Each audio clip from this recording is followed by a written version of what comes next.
Hey everyone, in this video, let's talk about how you can book a knowledge test online in Ontario. In order to do so, here we are at drivetest.ca, and we have navigated to the section here that says driver's tests and then knowledge tests. And here, if you scroll down, you will see that it is available without an appointment. You need to come at least 1 hour before the office closes to avoid disappointment. The only way to book a test is actually to book a road test. If you look around here on the site, you're not going to find any information on booking an online test for the knowledge test.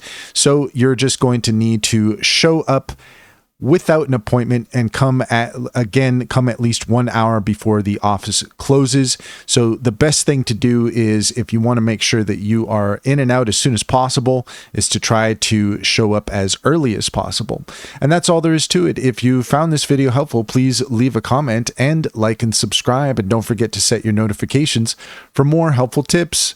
Also, if you take a look in the description, you will find a link to our Linktree. There you will find information on our upcoming Intro to AI webinars, as well as a discount code for Sintra AI and links to Cider AI and EnzoBot. Click on those links to get started. You'd be helping us out as well, and we would greatly appreciate it.